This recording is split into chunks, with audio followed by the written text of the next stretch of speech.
Yun sa mga nag-react na mga reactor na parang nasaktan sila.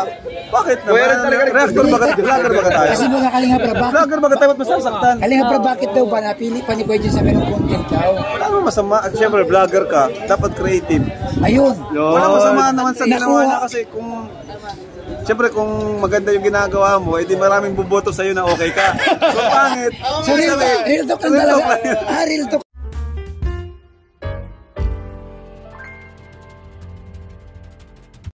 Sa lahat yun.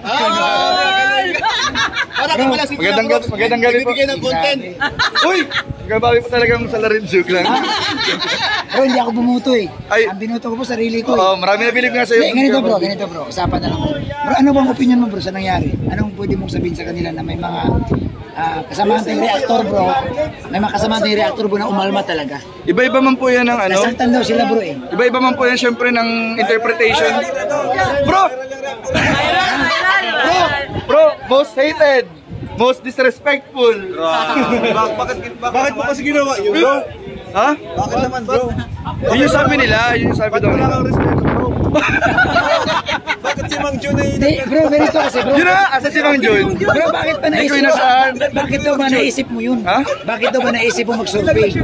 Anong May bumulong sa akin nun eh. Hindi ko lang naalala ko. Wala ako nung time na yun. May bumulong. Ay! Hindi ikaw yan! Hindi ikaw! Bumulong ka ba? Wala akong binubulong. Hindi ikaw.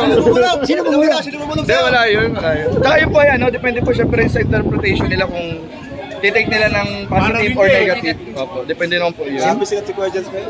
Nakatutok na ang camera. Kalinga Prab, anong masabi mo din sa mga nag-react na mga reactor? Na parang nasaktan sila. Bakit naman? Reactor ba vlogger ba tayo? Kasi mga Kalinga Prab, Vlogger ba tayo? Ba't masasaktan? Kalinga Prab, bakit daw ba napili pa ni Kuya Jens sa ganung content daw? Wala naman masama. At syempre vlogger ka, dapat creative. Ayun. Wala masama naman sa ginawa niya kasi kung siyempre kung maganda yung ginagawa mo, edi maraming buboto sa'yo na okay ka. So pangit. So real talk lang talaga. Real talk lang. Bro, sabi ni Kalinga Prab, real talk mo daw sila. Ha? Real talk mo daw sila. Siyempre, doon tayo sa totoo lagi. Hindi naman tayo magkukunwari sa harap ng camera, Kuya Bobby. Kaso lang bro, nag-react na bro, natumbok bro, at ang dami nang bumuto sa kanya. Ay, hindi ko naman po sinabing iboto nila yun. Sariling decision po yun ng mga kasama natin na iboto yung mga... Pero yung pagkasunod dito, di mo inasahan to. Hindi ka inasahan. Ay, hindi ko inasahan. Di pa tapos yan. Ay, di pa tapos. Ganito bro. Ilang minutes na po? Bro, wala pa bro. Siyempre kailangan natin bro kumita bro, wala kami nakikitahin bro. Bro, Oo naman, Kuya Bobby, di ba? Dapat sila nga ginagamit nila, di ba? tama. Message mo bro sa mga hindi nakakaunawa sa'yo. Message mo bro sa mga tao hindi nakakaunawa sa'yo. Kasi nabas ka bro eh. Hindi nakakaunawa. Doon sa ginawa mo na pagpasurvey, anong mensahe mo sa kanila? May kanya-kanya nga po tayong opinion dyan. Depende po sa kung paano natin tatanggapin yung nangyaring survey. Kung i-detect natin positive or negative, nasa atin po yun. Pero yung iba kasi, parang tinake po nilang positive para mas lalo daw nilang galingan sa pagre-reaction. Yung iba bro na tinitake nilang negative. Nasa kanila po yun kung gusto nilang isipin na ganun. Pero syempre yung ginawa naman natin na hindi man talaga yung goal natin na mangyari. Yun naman po yun. Wow. Alorne, ano masasabi mo sa sinabi niya Kuya Jens? Ang masasabi ko lang si Kuya Jens ang sakalam. Grabe. Ito ngayon yung man of the hour ito. Yun, oo. Kanina po, daming thumbnail na. Sikat na sikat, nagkalat ang mukha sa Kaso thumbnail. thumbnail na naman. Alam mo, ganito lang pala kasimple pare para sumikat ka. Ay, oo. Ngayon alam mo na. Tularan mo to. Pa-survey ka lang, Kuya Bobby. Salamat bro, salamat. Salamat po, Ayan, God guys. bless po. Grabe. Kuya Jens. Ayan. So guys, nakita ninyo ha. Ayan.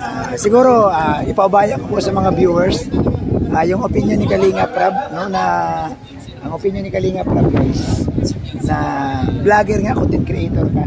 Siyempre guys, tatanungin din natin dito guys, isa no sa kaibigan natin, tinangaan ko din, no, dating OFW, pero pinili guys ang tumulong kasi dito siya masaya. Press, Yes.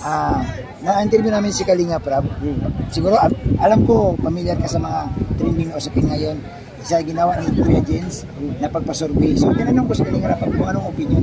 Ang sabi ni Kalinga Prab, normal yan Kuya Bobby kasi content creator kayong lahat. So, gumawa kayo ng paraan para magkakaroon kayo ng content. So, paano ito? Sabi ko Kalinga Prab, ano itong ginawa ni Kuya Jens? Sabi niya, huwag nilang i-take as in seryoso kasi lahat nga naman na tayo vlogger. Sa'yo bro, ano ba ang opinion mo doon?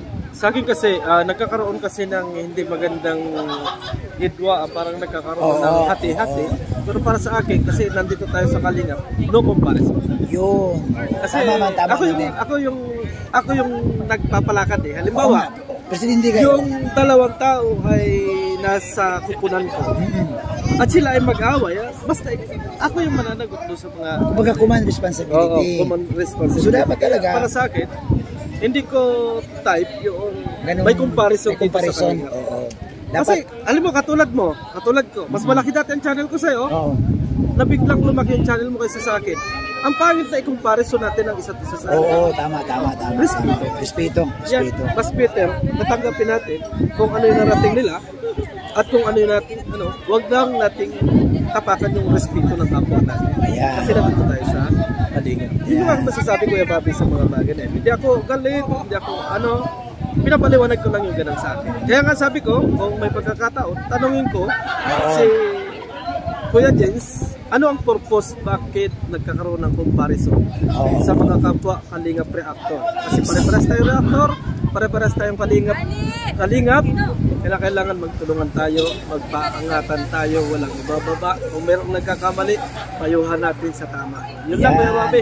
So bro, message mo bro sa mga viewers bro na siyempre, alam mo naman, nasasaktan din. Mayroon din namang iba na papanig sa kabila. Mensahe mo bro bilang One Kalingap, One Family at bilang presidente ng Kalingap. Ito lang yung masasabi ko sa lahat ng mga viewers, mga kaibigan. Kung nasasaktan kayo dahil na-involve yung inyong mga iniidolo, yes, ang isipin na lang natin, One Kalingap, One Family tayo. Yun ang komento nila. Huwag tayong mag-comment ng nakakasakit doon sa mga tao para hindi tayo mamalikan. Yun lang siguro ang aking masasabi, Kuya Bobby. Ayan, grabe. Bro, salamat ha. Grabe. Guys, isa sa mga, alam mo, ito totoo, walang charot ito. Alam mo, nung nasa April pa ito, guys, pag nagla-live ito sa bus, nasa silent viewers ako, talagang pag umatake ito, guys, magpapaano ka eh. So, natuwa dahil magkasama na kami ngayon dito sa bakuran ng Kalingap. So tuloy-tuloy ang pagtulong, tuloy-tuloy ang pagbibigay ng tulong. Bro, good luck. Good luck, salamat. Salamat. Ayan. Guys, support natin ha. Birador Vlogs, no, ang kanyang YouTube channel.